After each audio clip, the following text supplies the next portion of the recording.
দর্শক আপনাদের সবাইকে স্বাগত। আপনারা এরই মধ্যে জেনেছেন জামায়াতে ইসলামী নভেম্বরে গণভোট চায় এবং যা জাতীয় নির্বাচনের আগে এবং আলাদাভাবে এই ভোট চায়। কিন্তু বিএনপি এর আগে জাতীয় নির্বাচন এবং গণভোট একই সঙ্গে অর্থাৎ ২০২৬ এর ফেব্রুয়ারির প্রথমার্ধের কথা বিষয়ে মত দিয়েছেন। তাহলে কি এই ভোটের আগেই আরেকটি ভোট নিয়ে বিএনপি এবং জামায়াতে ইসলামী মুখোমুখি? কি চাইছে জামায়াতে ইসলামী? জামাত কেন নভেম্বরে গণভোট চায়? এটি আজকের আলোচনার বিষয়। আমরা আমন্ত্রণ জানিয়েছি বিএনপির সাবেক সংসদ সদস্য এবং দলটির সহ আন্তর্জাতিক বিষয়ক সম্পাদক ব্যারিস্টার রুমিন ফারহানাকে। আর এসব মিলেই প্রথম আলোর আজকের আয়োজন বার্তা কক্ষে স্বাগত জানাচ্ছি আমি শামসুজ্জোহা।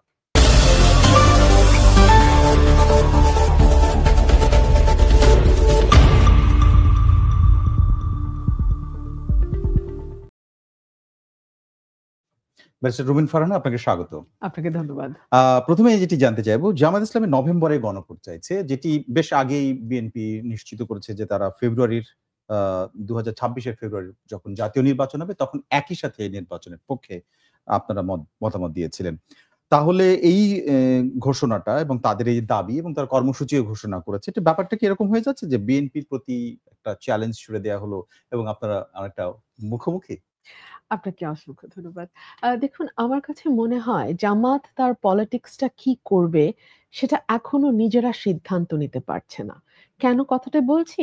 বিকজ আপনি জানেন যে ঐক্যমত কমিশনে আলোচনা দীর্ঘদিন ধরে চলেছে। হ্যাঁ। এখনো কিন্তু জুলাই সনদ ফাইনালাইজ করার জন্য আরো ২ দিন বাড়িয়ে ১৮ তারিখে দিন ধার্য হয়েছে।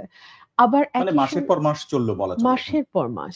এবং একই সঙ্গে আমরা দেখলাম যে জামায়াতে ইসলামী যখন আন্দোলনের কথা বলছে তখন তারা আবার আলোচনার টেবিলেও বসছে। আমরা দেখলাম হঠাৎ করে পিয়ার পদ্ধতি নিম্নকক্ষে আনবার জন্য তারা একেবারে আন্দোলনের ডাক দিল ৫ দফা।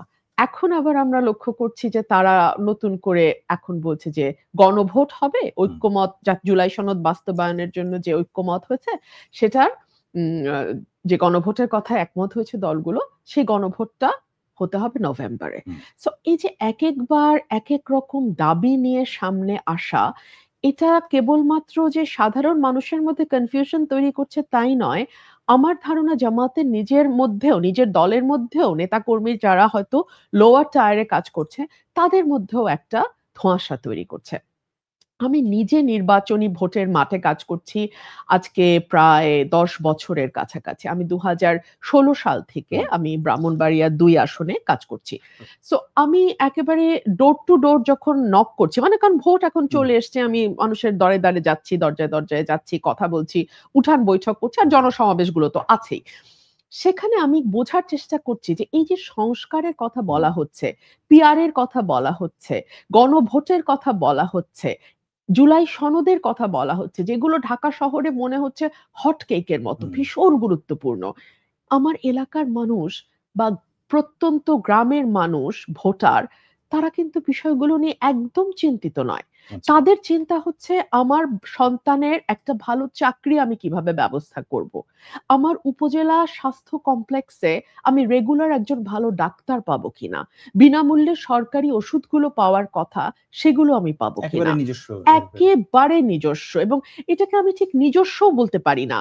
গ্রামের আপামর সাধারণ জনসাধারণ যারা, তারা কিন্তু আপনার আমার মতো চাইলে স্কয়ার হসপিটালে গিয়ে একটা ট্রিটমেন্ট নিতে পারে না, চাইলেই তারা গিয়ে একটা প্রাইভেট হাসপাতালে ঢুকতে পারে না। আপনার আমার মতো তাদের কোনো জব সিকিউরিটি নাই। তাদের ছেলেটা হয়তো ম্যাট্রিক পাস করেছে, এরপর আর পড়ানোর সামর্থ্য নাই। সেই ছেলেটা কোথায় যাবে, কি কাজ করবে, কোথায় গেলে কারিগরি প্রশিক্ষণ পাবে, কোথায় গেলে তারা একটু দক্ষ জনশক্তি হিসেবে গড়ে উঠতে পারবে, এগুলো তাদের চিন্তা। বিশ্বাস করেন, গণভোট নিয়ে তাদের কোনো মাথা ব্যথা নাই। পিআর তো তারা বোঝে না। আমি অনেককে প্রশ্ন করেছি যে পিআর বলতে আসলে কি বোঝেন। ওরা তাকিয়ে থাকে, ওরা বুঝতে পারে না। ওরা মনে করে আমি এতদিন এলাকায় কাজ করেছি, ওরা আমাকে ভোট দেবে। ওরা এটা জানে যে ফোন করলে আমি রুমিন আপাকে পাই, আমি রুমিন আপাকে ভোট দিতে চাই, এইটুকুই ওরা বোঝে। ওদের বোঝার ভোট দিয়ে প্রতিনিধি। হ্যাঁ, একদম। আর মার্কার সাথে, মার্কা তো ভীষণ গুরুত্বপূর্ণ বাংলাদেশে, ভীষণই গুরুত্বপূর্ণ। এবং সেই সঙ্গে এখন যতটুকু সচেতনতা তৈরি হয়েছে, যেটা আমার আন্ডারস্ট্যান্ডিং, কারণ ১৬তেও আমি কাজ করেছি, ২৫এও আমি কাজ করতেছি। সো আমি ডিফারেন্সটা যেটা দেখি, ১০ বছর আগে মার্কাই চূড়ান্ত, কলা গাছ দাঁড়ালেও মার্কাতেই তারা ভোট দেবে। এখন আস্তে আস্তে প্রার্থী গুরুত্বপূর্ণ হয়ে যাচ্ছে। ইয়াং জেনারেশন যেটা তৈরি হয়েছে বিগত কয়েক বছরে, যারা হয়তো কোনোদিন কখনো ভোট দেয় নাই, তারা কিন্তু মার্কা নিয়ে সচেতন। হ্যাঁ, নিশ্চয়ই পারিবারিকভাবে যদি তারা ধানের শীষের ইয়ে হয়, তারা ওইদিকে টিল্টেড থাকবে, নৌকার হলে ওইদিকে টিল্টেড। কিন্তু একটা ইয়াং ফোর্স তৈরি হয়েছে যারা প্রার্থীকে নিয়ে খুব খুব চিন্তিত। বুঝতে পারছি যে তাদের এই দাবিটার সাথে আপনি যেটা বলতে চাচ্ছেন, আমার মনে হয় যদি ঠিক বুঝে থাকি, যে জাতীয় নির্বাচনের আগে তারা যে নির্বাচনের দাবি করছে সেটার সঙ্গে আসলে মাঠের মানুষের সম্পর্ক নাই, সেটি আপনি একেবারেই নাই। আপনার মতামত। কিন্তু আমার প্রশ্নটা হচ্ছে এই দাবিটা সামনে নিয়ে আসার মধ্যে দিয়ে কোনটা, দুটো জিনিস বলা যায়, একটা হচ্ছে বিএনপির প্রতি কোনো চ্যালেঞ্জ কিনা, আর আরেকটা হচ্ছে তারা মূল যে নির্বাচন সেটিকে পেছাতে চায়, এরকম মতামত অনেকে দিয়েছেন, আপনি সেটি মনে করেন কিনা? আমি এটার মধ্যে তাদের ইনসিকিউরিটি দেখি। কেন ইনসিকিউরিটি? ওরা খুব হাইপ তুলেছে কিন্তু সামাজিক যোগাযোগ মাধ্যমে গত ১ বছর ২ মাস সময়ের মধ্যে, ১৪ মাসে। মানে এই সরকার ইন্টারিমের সময় মনে হয়েছে যেন মানে বাংলাদেশে আর কোনো পলিটিক্যাল পার্টি নাই। আর কোনো পলিটিক্যাল পার্টির মধ্যে কোনো অনেস্ট নেতা নাই। আর কোনো পলিটিক্যাল পার্টির মধ্যে কোনো যোগ্য, শিক্ষিত, সৎ নেতা নাই। সব জামাতের। সো এই যে তারা একটা বিরাট হাইপ তৈরি করেছে এবং তাদের বট বাহিনী যেটা ভয়ংকরভাবে আমাদের উপরে আক্রমণ করে এবং বীভৎস গালাগালি করে, যেটা তাদের যে মতাদর্শ জামায়াতে ইসলামী, সে ইসলামের সঙ্গে এই ধরনের গালিগালাজ, নোংরা কথা যায় না। অন্যের ব্যক্তিগত বিষয় নিয়ে ফেসবুকে নোংরামো চলে না। কিন্তু তারা ওগুলো করবে। কিন্তু তারা আবার জামায়াতে ইসলামী।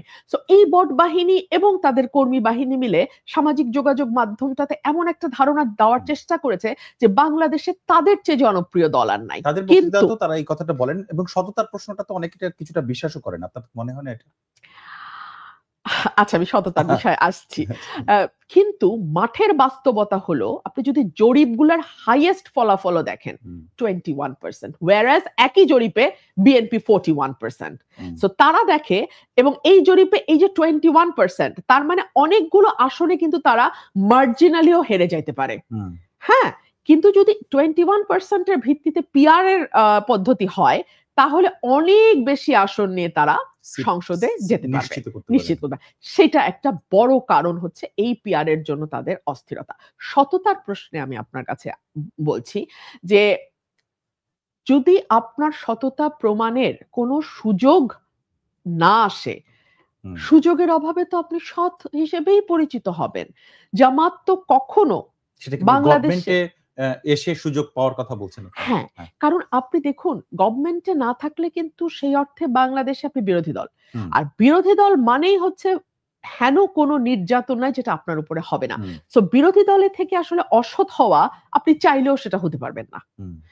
এখন এই জামাত যে সততার কথা বলছে, আমি বিশ্বাস করতে চাই, কেন থাকবে না? জামাতে নিশ্চয়ই অনেক সৎ প্রার্থী আছেন। কিন্তু তারা তাদের সেই সততা প্রমাণের সুযোগই তো পান নাই কখনো। বাংলাদেশে 3 to 5% এর বেশি ভোটই তো জামাত কখনো পায় নাই। তারা তো সরকার গঠনের আশপাশেও কখনো ছিল না।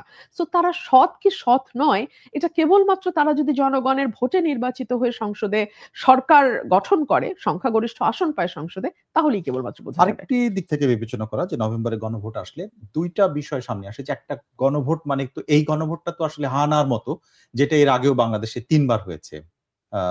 ১৯৭৭ সালে, ৮৫ সালে এবং ৯১ সালে। কিন্তু সেই সময়গুলোতে তো এটার একটা খরচ থাকে, বিশাল খরচ এবং বিশাল নিরাপত্তা, মানুষকে ভোট দিতে আসতে হয়। এটা একটা বড় আয়োজনের ব্যাপার।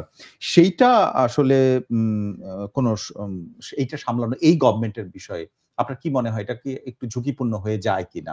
জাতীয় নির্বাচনের আগে আরেকবার এরকম শক্তিক্ষয়, যেটা জাতীয় নির্বাচনে প্রভাব ফেলবে, নাকি এটা ব্যাপার না, চাইলে করা যায়? কারণ তারা জামাত বলেছে যে ২১ দিন ৯ দিন আগে তাকে এগুলো করা যায় এবং এটা সম্ভব। দেখুন জামাল ভাই, ৭৭ আর ৮৫ তে যে গণভোটটা হয়েছে, ওটা হানা ভোট। তৎকালীন সরকার তার কাজ কন্টিনিউ করতে পারবে কিনা, সেখানে মানুষের সমর্থন আছে কিনা, সেই বিষয়ে মানুষ হা বা না এর মাধ্যমে উত্তর দিয়েছে।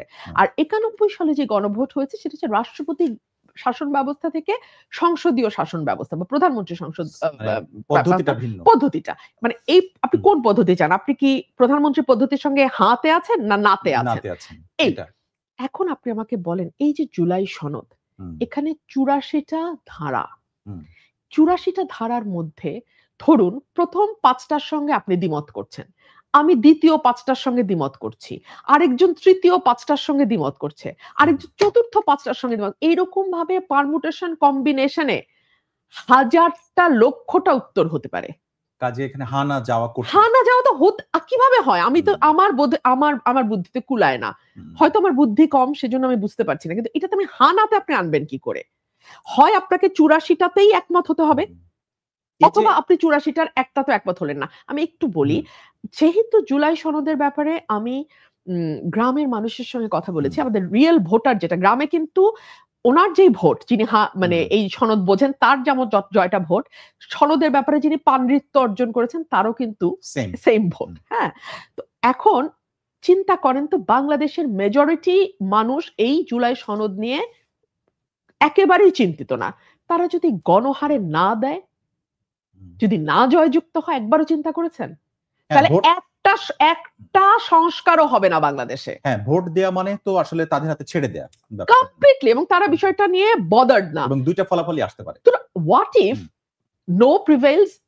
তাহলে তো আপনি একটা সংস্কারও করতে পারবেন না। এটা ভেবেচিন্তে আমাদের মনে হয় এই ব্যাপারে আগানো উচিত। অর্থাৎ রাজনৈতিক একটা প্রজ্ঞার বিষয়টা ইমপ্লিমেন্ট করার ইঙ্গিত দিচ্ছেন আমার মনে হয়।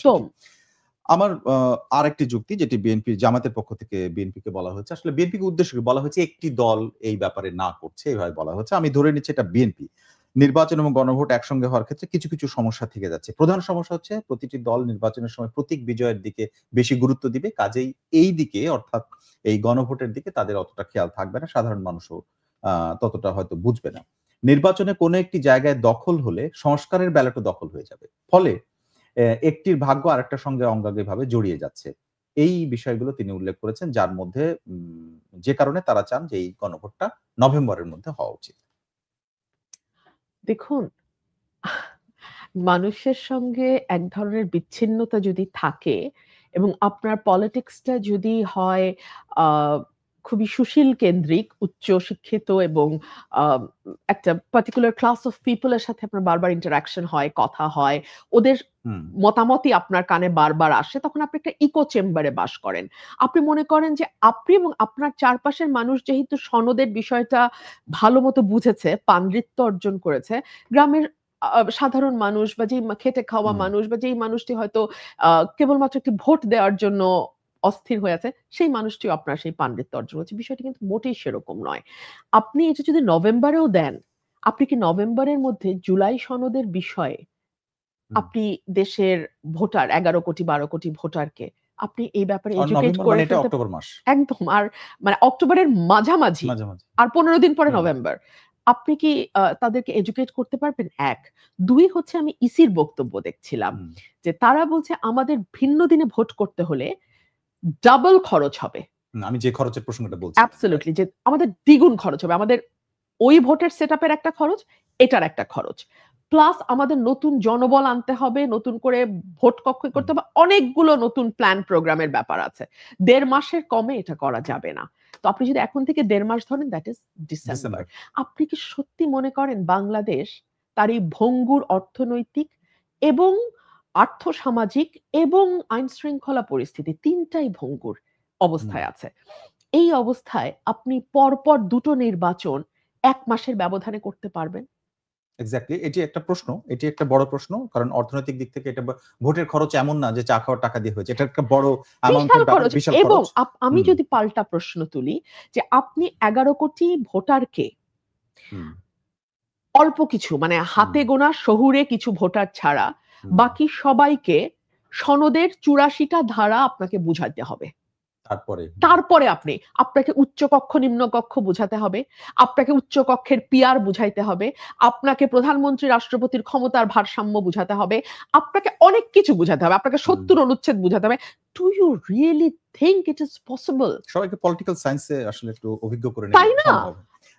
হতে পারে। সেটা এখন তাহলে দাঁড়ালো কি, যে জামাত ইসলাম যদি এই দাবিতে অনড় থাকে এবং বিএনপি যদি এই দাবিতে অনড় থাকে যে ফেব্রুয়ারিতে একসঙ্গে অথবা নয়, তাহলে কি এই গণভোটের আগে মানে মূল জাতীয় ভোটের আগে আরেকটা ভোট হবে কি হবে না, এটা একটা মুখোমুখি এবং কর্মসূচি পাল্টা কর্মসূচি এরকম দিকে যাচ্ছে। যেমন আমি বলি আপনাকে, আপনি নিশ্চয়ই জেনেছেন এর মধ্যে মঙ্গলবার তো ১৪ অক্টোবর ঢাকা থেকে শহরে মানববন্ধন, আর ১৫ অক্টোবর হচ্ছে সারা দেশে জেলা শহরগুলোতে মানববন্ধনের কর্মসূচি দিয়েছে জামায়াত ইসলাম। আর ঢাকার মধ্যে যাত্রাবাড়ি মোড় থেকে মৎস্য ভবন হয়ে গাবতলী বাস স্ট্যান্ড পর্যন্ত মানববন্ধন, একটা বিশাল আয়োজন। তো এটা তো একটা কর্মসূচি এবং এর মধ্যে দিয়ে আপনি নিশ্চয়ই অনুমান করতে পারেন যে ঢাকা শহরে যেকোনো একটা রাস্তায় সমস্যা তৈরি হলেই পুরো ঢাকা কোলাপস হয়ে যায়। সেক্ষেত্রে এটা একটা মানুষের পাবলিক নিউসেন্স ক্রিয়েট এবং সাধারণ মানুষের চলাচলে একটা বাধা তৈরি হবে। এটা কি তাহলে নির্বাচনের আগে একটা আ সূত্রপাত কিনা যেটা জনদুর্ভোগ তৈরি হওয়ার?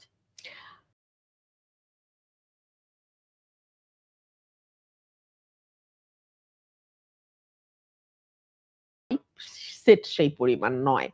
২ নাম্বার কারণ হচ্ছে যতদিন পর্যন্ত একটি অন্তর্বর্তীকালীন সরকার আছে দায়িত্বে, ততদিন পর্যন্ত জামাত যে পরিমাণ আ ক্ষমতা এক্সারসাইজ করতে পারে, পাওয়ার এর যতটা কাছাকাছি থেকে তারা এক ধরনের কি বলবো? এক ধরনের ক্ষমতাকে আ পাশাপাশি থাকার যে একটা আনন্দ বা একটা আ মানে একটা সুবিধা, হুম, সেটা তারা যেভাবে ইউটিলাইজ করতে পারে, যেই মুহূর্তে একটা নির্বাচন হবে, হুম, যেই মুহূর্তে একটা জনগণের হুম। সরকার আসবে, জামাতের হাতে তো ওই ক্ষমতাটা আর থাকবে না।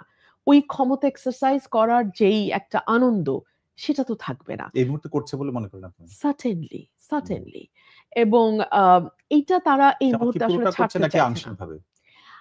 অন্তত ভোট হলে পরে যতটুকু করতে পারবে তার চেয়ে অনেক বেশি তারা ওকে। করছে। সো এই এই ক্ষমতা এক্সারসাইজ এর যে আনন্দ সেটা থেকে তারা কেন নিজেকে বঞ্চিত করবে? যতদিন এই সরকারটাকে লিঙ্গার করা হুম। যায়, আপনি বিশ্বাস করেন যেই দলটি ভোটে ক্ষমতায় যাবে সেই দলটি বাদ দিয়ে আর প্রত্যেকটা দল এখন যতটুকু ক্ষমতা এক্সারসাইজ করতে পারছে সেটা তারা তাদের জন্মের পর থেকে কখনো পারে নাই। ওকে। এবারে আসি এই যে আমি কর্মসূচির কথা বললাম এবং এরপরেও তারা কর্মসূচি দিতে পারে এবং এটা তারা দাবি করছেন যে এই যৌক্তিকতা আছে এই কথাগুলো বলছেন এবং বিএনপি বলছে যে পরে।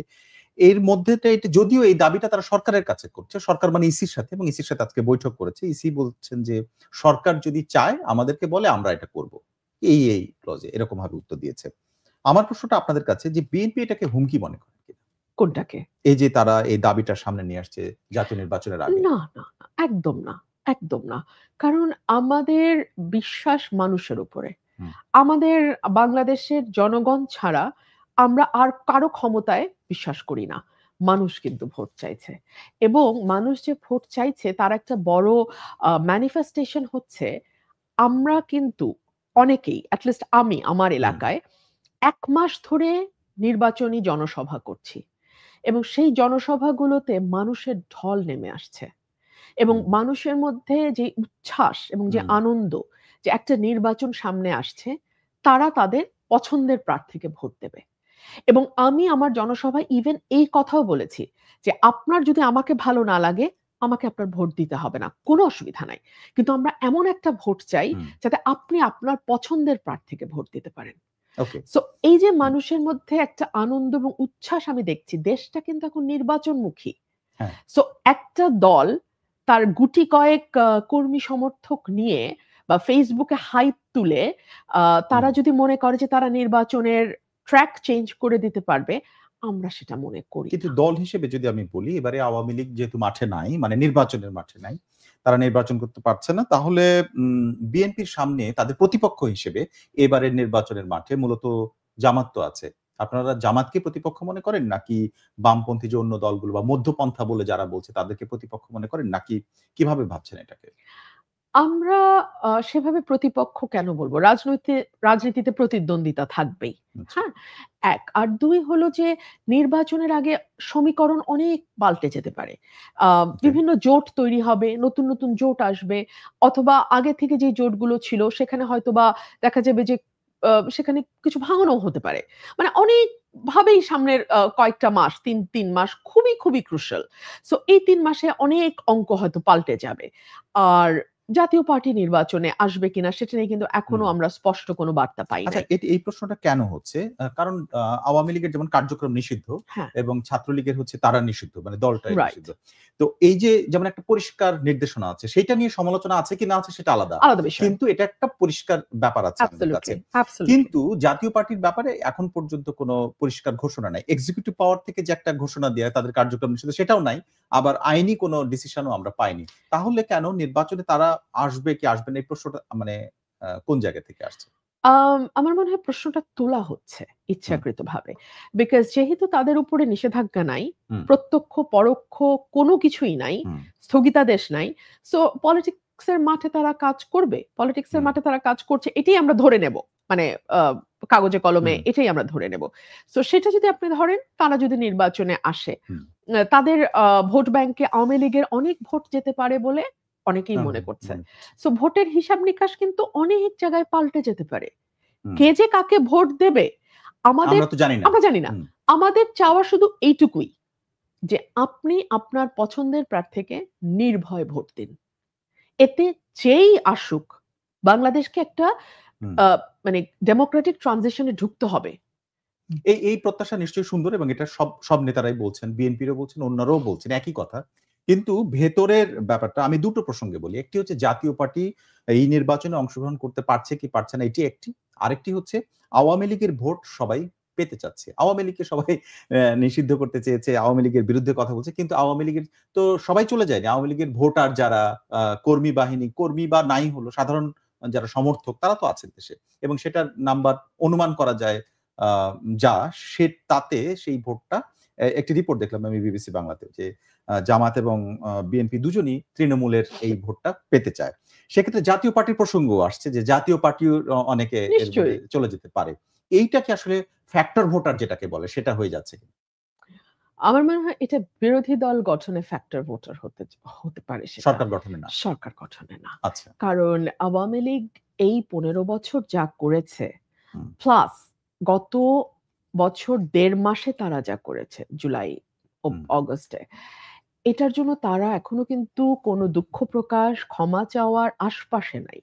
উল্টো আমরা যেই আ হুম। ক্লিপগুলো ফাঁস হতে দেখেছি, সেখানে আমরা খালি প্রতিশোধ নেয়ার কথা শুনেছি। আমি গুনে নিয়েছি, আমি দেখে নিব হ্যাঁ, তারা খুব এবার সরাসরি বলেছে খুব এসব সরাসরি, নিয়ে। খুব সরাসরি। হুম, এগুলো কিন্তু আওয়ামী লীগের যারা আ মানে আমি বলব এডুকেটেড এবং মানে যাদের সচেতন ভোটার যারা, হুম, তারা কিন্তু খুব খুশি হয়নি এ ধরনের হুম, কথায়। আওয়ামী লীগের সবাই যে একেবারে নির্মূলে বিশ্বাস করে, হ্যাঁ, হয়তো মানে ধরা হয় যে দলের নেতার হুম।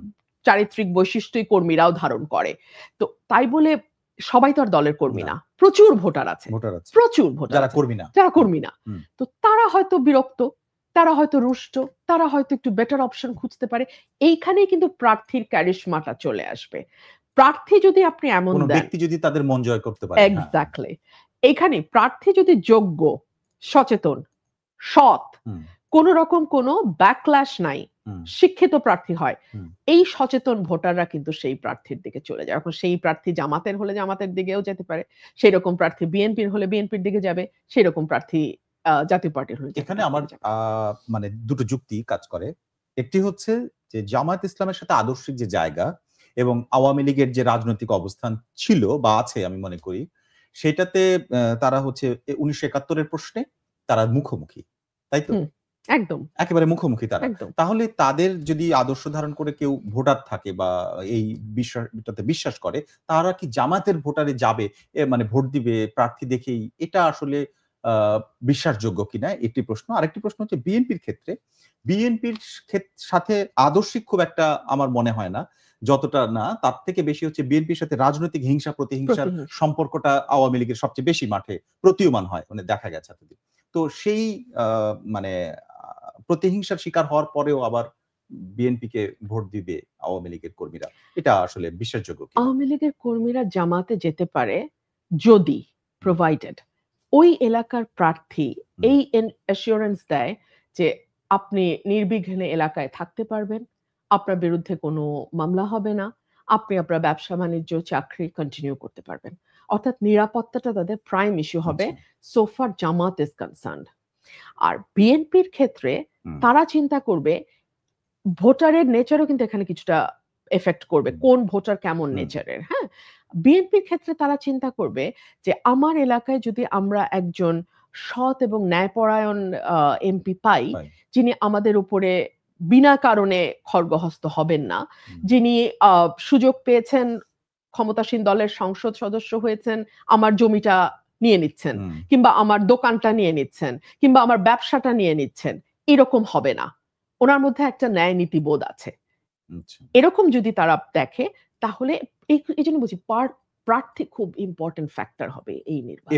এবারের নির্বাচনে। খুব এবারে আসি ইম্পোর্টেন্ট। বিএনপি পার্টি হিসেবে ২ টি প্রশ্ন সামনে আসছে। বিএনপির আন্তঃকন্দল এবং হচ্ছে বিএনপির একাধিক প্রার্থী এবং স্বতন্ত্র প্রার্থী হয়ে গেলে সেইটা বড় সমস্যা হবে এরকম অনেক মতামত আসছে। এবং এটাকে আপনারা ঝুঁকি মনে করছেন কিনা এবারের নির্বাচনে বিশেষ করে? বিএনপি একটি বিরাট দল হুম, এবং এই বিরাট দলটি ১৪, ১৮, ২৪ এ ৩ টা প্রতারণামূলক নির্বাচনের মুখোমুখি হয়েছে। ১৮ তে অংশ নিয়েছে কিন্তু সেটিও আপাদমস্তক একটা প্রতারণামূলক নির্বাচন। এই যে দীর্ঘ সময় ১৭ বছর ২০০৮ এর পরে ২৫, ১৭ বছর। এই ১৭ বছরে অনেক নতুন ক্যান্ডিডেট মাঠে এসছে। এই ১৭ বছরে অনেক নতুন ক্যান্ডিডেট যারা দীর্ঘ সময় জেল, জুলুম, মামলা, হামলার শিকার হয়েছে।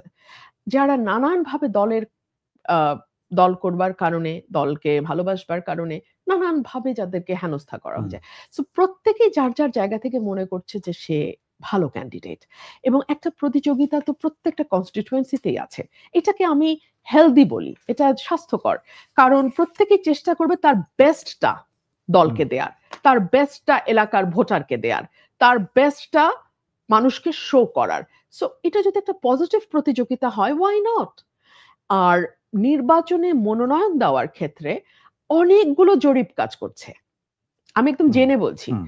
দলের ভেতরের জরিপ আছে, মানে দলের প্রকাশিত যে বাইরের সমস্ত জরিপ জরিপ আছে। নাকি এখন পর্যন্ত প্রকাশ হয়নি এরকম জরিপের কথা বলছেন? প্রকাশ হয়নি এরকম জরিপ আছে না দলে? হুম, হুম। অনেক জরিপ আছে। দলীয়, প্রতি ৬ মাস পর জরিপ হচ্ছে। দলীয়, হ্যাঁ। দলীয় জরিপ। ৩ হুম, মাস পর জরিপ হচ্ছে। হুম, দলীয় জরিপ। সেই জরিপে কিন্তু কেবলমাত্র দলের পদধারী নেতারা মতামত দিচ্ছেন তাই নয়। একদম রুট লেভেলের যেই ভোটার, হুম, যে জীবনে কোনো দল করে নাই। হুম। সেই লোকটাও কিন্তু তার মতামত দিচ্ছেন। সো এই জরিপে যারা এগিয়ে থাকবেন, সেটা ১ নাম্বার হবেন, তাদেরকে দল মনোনয়ন দিবে। এটা আমি জেনেই বলছি। কিন্তু তারপরেও কতগুলো বিষয় এসেছে। বিশেষ করে চট্টগ্রাম এলাকার কয়েকটি ঘটনা যেগুলোর মধ্যে হচ্ছে বিএনপির আন্তঃকন্দল খুবই স্পষ্ট হয়েছে। আরো কয়েকটা জায়গায় হয়েছে। সেগুলো আসলে মানে এবং নির্বাচন যত কাছে আসছে তত এই জিনিসগুলো বাড়ছে। এইটা আসলে কোন ভূমিকা রাখে কিনা? এবার আমি যতদূর জানি আম কেউ যদি ন নমিনেশন কনফার্ম হয়ে যাওয়ার হুম, পরে ওই এলাকায় অন্য কোনো প্রার্থী যদি তার বিরোধিতা করে, অন্য কোনো প্রার্থী যদি আ মানে চেষ্টা করে নমিনেশন পাওয়া প্রার্থীকে হারিয়ে হুম, দিতে, এরকম কোনো কাজ করে, তাকে দল থেকে স্ট্রেইট অ্যাওয়ে বহিষ্কার করা হবে।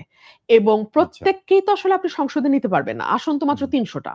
রাইট। তো আপনি তো সবাইকে নিতে পারবেন না। কিন্তু একটা দল যখন সরকারে যায়, তখন আপনি আপনার দলের যারা যোগ্য ব্যক্তি আছেন, হুম, যোগ্য ব্যক্তি, হুম, তাদেরকে তাদের যোগ্যতা অনুযায়ী দলেও আপনি প্রোভাইড করতে পারবেন, হুম। তাদেরকে আপনি সরকারেও প্রোভাইড করতে পারবেন। ওকে। সো প্রত্যেককেই যে নমিনেশন নিয়ে সংসদে যেতেই হবে, নো ম্যাটার হোয়াট।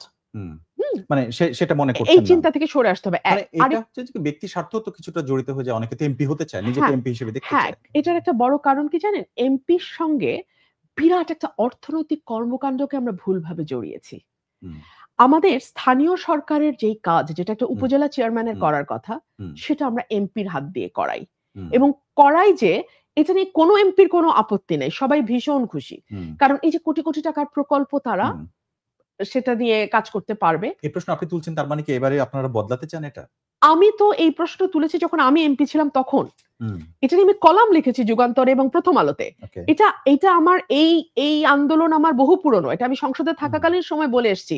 যে এই যে প্রকল্পের কাজ, এই যে ইওনো আর ওসির মধ্যে তুমি বসে থেকে এমপি সাহেব পয়সা কামাও। It should be stopped. এমপির কাজ এগুলো প্রকল্প দেখা না রে ভাই। হুম। এমপির কাজ হচ্ছে ল মেক করা। এটা সবাই এমপির কাজ বলে, হচ্ছে পলিসি তৈরি করা। কিন্তু শেষ পর্যন্ত আবার ওইটাই হয় যেখানে কারণ ওখানে পয়সা লাভ কামানো আছে, হ্যাঁ। ওখানে মজাটা পায়। তো আগামীতে আপনার দল যদি আসে মানে সামনে আসে তারপরে আপনি কি এই বিষয়টি বলবেন এভাবেই? আমি ডেফিনিটলি বলব। আমি আমার হাই কমান্ডকে বলব, তবে পরিবর্তন তো রাতারাতি হয় না। হুম, ইট টেকস টাইম। আমাদের দীর্ঘদিনের মজ্জাগত ধারণা হচ্ছে যে এমপির কাজই হচ্ছে এগুলো করা। সো প্রজেক্ট করা। প্রজেক্ট আনা, রাস্তা বানানো, ওখান থেকে কিছু খাওয়া, হুম, পছন্দের ঠিকাদারকে কাজ দেওয়া। এই জায়গাগুলো হওয়ার কারণে কি হয়েছে? শিক্ষিত যোগ্য মানুষ হুম। নির্বাচনে দাঁড়ায়ও না, নির্বাচন করতেও চায় না। তাদের যেই মেধার যেই সেটার সেটা সুবিধা দেশ নিতে পারে না। আমরা আলোচনার শেষ প্রান্তে আমি একটা প্রসঙ্গ তুলে শেষ করব। সেটি হচ্ছে যে সম্প্রতি আমি জেনেছি যে আপনি নির্বাচনে আপনি আজকে বলছিলেন যে বিভিন্ন জায়গায় যাচ্ছেন। সেরকম কোন একটা জায়গায় আপনি বক্তৃতা করছিলেন সে সময় ইলেকট্রিসিটি চলে যায়। আমি একটু তুলনা না মানে একটু আপনি মনে হয় বুঝতে পারছেন। সার্জিস আলম পঞ্চগড়ে বক্তৃতা করার সময়ও এরকম একটা ঘটনা ঘটেছে এবং তিনি বলেছেন যে নেসকোর যে মালিক আছেন তার বাপকে জবাব দিতে হবে এবং প্রোগ্রাম চলাকালে এটা কেন তার কলিজা ছিঁড়ে খাবো, আপিতে ছিঁড়ে ফেলা হবে, এই ধরনের কথা বলা হচ্ছে। আপনি কিন্তু মানে এরকম বলেন কিনা, মানে এমপিরা খেলে কারেন্ট চলে গেলে এরকম এত রাগ হয় কিনা? আমি আপনাকে একটু বলি। আমি জানি না সার্জিস আসলে আচ্ছা সার্জিসের প্রসঙ্গ রেখে আমি আমারটাই বলি। আমি তো ১০-১২ বছর ধরে এলাকায় যাই আসি। ১০ বছর তো আমি বললামই। এলাকাগুলোতে কিন্তু ইলেকট্রিসিটি থাকে না ভাই। ২৪ ঘন্টার মধ্যে ১২ ঘন্টা গ্রামে কারেন্ট থাকে না। এটা আমরা জানি কারণ আমরা যাই, আমরা থাকি ওখানে। সো আমার একটা মিটিং না, একটা তো পরশুদিন হয়েছে। আমি দাঁড়ানোর সাথে, সাথে ইলেকট্রিসিটি চলে গেছে, ওটা হয়েছে। কিন্তু এইরকম ঘটনা হওয়ার হামেশা হয়। যে কারণে আমি সুযোগটা নিলাম যে পাশাপাশি ঘটনা। এইজন্য আমরা কি করি, জেনারেটর ইজ আ মাস্ট। আমরা জেনারেটর রাখি। অনেক সময় কি হয় আমাদের মিটিং গুলোতে তো অসম্ভব রকম লোক সমাগম হয়। মানুষের পায়ের সাথে টান লেগে তারও ছিঁড়ে যায়। জেনারেটর কাজ করে। এমনও মিটিং হয়েছে আমি হাত জোর করে বলেছি প্রায় ২-২.৫ হাজার মানুষ। এটা ওই লাস্ট আশুগঞ্জের মিটিং না, এর আগে সরাইলে। আমি হাত জোর করে বলছি আপনারা জাস্ট চুপ থাকেন, আমি বিনা মাইকে বক্তৃতা করব। And I did so. আমি ১৫ মিনিট বিনা মাইকে, আমার গলা ভেঙেছে। আমার ৩ দিন আমি কথা বলতে পারি নাই, কিন্তু করেছি। আপনি রাজনীতি করতে আসবেন আর আপনি মনে করেন আপনি মানে না রে ভাই, বাংলাদেশের রাজনীতি এত সোজা না। It's difficult. মাঠের It is difficult. এখন বিষয়টা কি শুধুমাত্র যে সার্জিসেরই প্রসঙ্গ তাও না। আমি যদি এভাবে একটু মানে দেখলাম গত ২-৩ দিনের মধ্যে সার্জিস আলম যাদেরকে অভিযোগ করেছেন তাদেরকে রাজনীতিবিদদের এবং বলেছেন রাজনীতিবিদদের ছেলেমেয়েরা কিন্তু এবারের যে আন্দোলন হয়েছে অর্থাৎ ২৪ এর আন্দোলনের কথা বলছেন সেখানে তারা ক্ষতির শিকার হননি। আমরা হয়েছি অর্থাৎ মানে তার মতো যারা তারা হয়েছেন। আবার সামান্তা শারমিন এনসিপির আরেক নেত্রী তিনি বলছেন যে এই গভর্নমেন্টের সবগুলো উপদেষ্টারাই তাদের আখের গুছিয়েছেন এরকম বলছেন। অর্থাৎ অভিযোগ করে রাজনীতিবিদদের, উপদেষ্টাদের সবাইকে তারা করছে। এবং তারা খুবই ক্ষিপ্র এবং তারা খুবই বিরক্ত এই বিষয়গুলোর প্রতি। এটা মানে আপনি কিভাবে বিশ্লেষণ করেন? আমার কাছে অনেকটা কৃষকের গরু হারানোর মতন মনে হচ্ছে। মানে হয়তো তারা ভেবেছে যে উপদেষ্টা পরিষদ এতদিন তাদেরকে প্যাম্পার করেছে, এতদিন তাদের কথা অনুযায়ী সবকিছু করেছে, তারা কেন এখন নির্বাচনের কথা বলছে? কারণ তারা তখন দল গুছিয়ে উঠতে পারেনি। তাদের মার্কাই এখনো ঠিক হয়নি। So they are very upset যে এই উপদেষ্টা পরিষদ কেন এখন এমন করছে? আর আখের গোছানোর কথা যদি বলেন, আমাদের উপদেষ্টা পরিষদের প্রত্যেকে কিন্তু ক্ষেত্রে খুবই সফল মানুষ। হ্যাঁ, তারা দেশ চালাতে ব্যর্থ হয়েছেন, that is a different story altogether. But they all are very established people. So যদি আখের গোছানোর প্রশ্ন আসে, তাহলে তো আসবে সেই ২ উপদেষ্টা যারা শূন্য থেকে আসলে উপদেষ্টা হয়েছেন। এবং আখের গোছানোর প্রশ্ন যদি আসে, তাহলে তো আসবে যারা এখন এই প্রশ্ন তুলছেন তাদের ব্যাপারে। বিকজ তারা একটা সিঙ্গারা কিংবা ১ কাপ চায়ের জন্যে হলে থেকেছেন, ছাত্রলীগ করতে বাধ্য হয়েছেন, ছাত্রলীগের মিছিলে গেছেন, আ প্রধানমন্ত্রী শেখ হাসিনার গুণকীর্তন করেছেন জাস্ট একটু শেল্টার, কিছু খাবার আশায়। হ্যাঁ? সো আখের গুছানোর কথা বলে তো তাদের কথা আসে। আর মান্না ভাই একটা খুব চমৎকার উত্তর দিয়েছিল গতকাল বার্তা কক্ষে যে দ্যাটস ভেরি ইন্টারেস্টিং। আমার মনে হয়েছে যে যদি এই তুলনায় শুরু হয় তাহলে তো ঢাকা বিশ্ববিদ্যালয়ে একজনও শহীদ হয় নাই রে ভাই। শহীদ তো হয়েছে প্রাইভেট বিশ্ববিদ্যালয় এবং তারা ভদ্রভাবে ঘরে গিয়ে পড়াশোনায় মনোযোগ দিয়েছে। এই কথাগুলো বলেছেন। এক্সাক্টলি। তো আমি শুনছিলাম মান্না ভাইকে। সো আমার কাছে মনে হচ্ছে অ্যাবসোলিউটলি তাই। এখন ওই ক্রেডিট ক্লেইমিং এর জন্য অস্থির না হয়ে আমার মনে হয় যে দেশটাকে কিভাবে সামনের দিকে নেয়া যায় ওই দিকে আমাদের ফোকাস করা উচিত। আমরা নেপাল থেকে কিছুটা শিক্ষা নিতে পারি হয়তো। অনেক ধন্যবাদ আপনাকে আজকে আমাদের সাথে যোগ দেওয়ার জন্য। ধন্যবাদ। দর্শক, আমাদের সঙ্গে আজকে ছিলেন বিএনপির সাবেক সংসদ সদস্য ব্যারিস্টার রুমিন ফারহানা। জামাত কেন নভেম্বরে গণভোট চাইছে এবং গণভোটের বিষয়ে বিএনপির আসলে বক্তব্য কি, এছাড়াও রাজনৈতিক অন্যান্য দিক নিয়ে আমরা আলোচনা করেছি। রাজনৈতিক এমন নানা দিকের বিশ্লেষণ জানতে আমাদের সঙ্গে থাকুন রবি থেকে বৃহস্পতিবার পর্যন্ত। আমাদের সঙ্গে প্রথম আলোর বার্তা কক্ষে, prothomalo.com, প্রথম আলোর ইউটিউব, ফেসবুক সহ সোশ্যাল মিডিয়ার সবগুলো প্ল্যাটফর্মে। আজ যারা সঙ্গে ছিলেন আপনাদের সবাইকে ধন্যবাদ।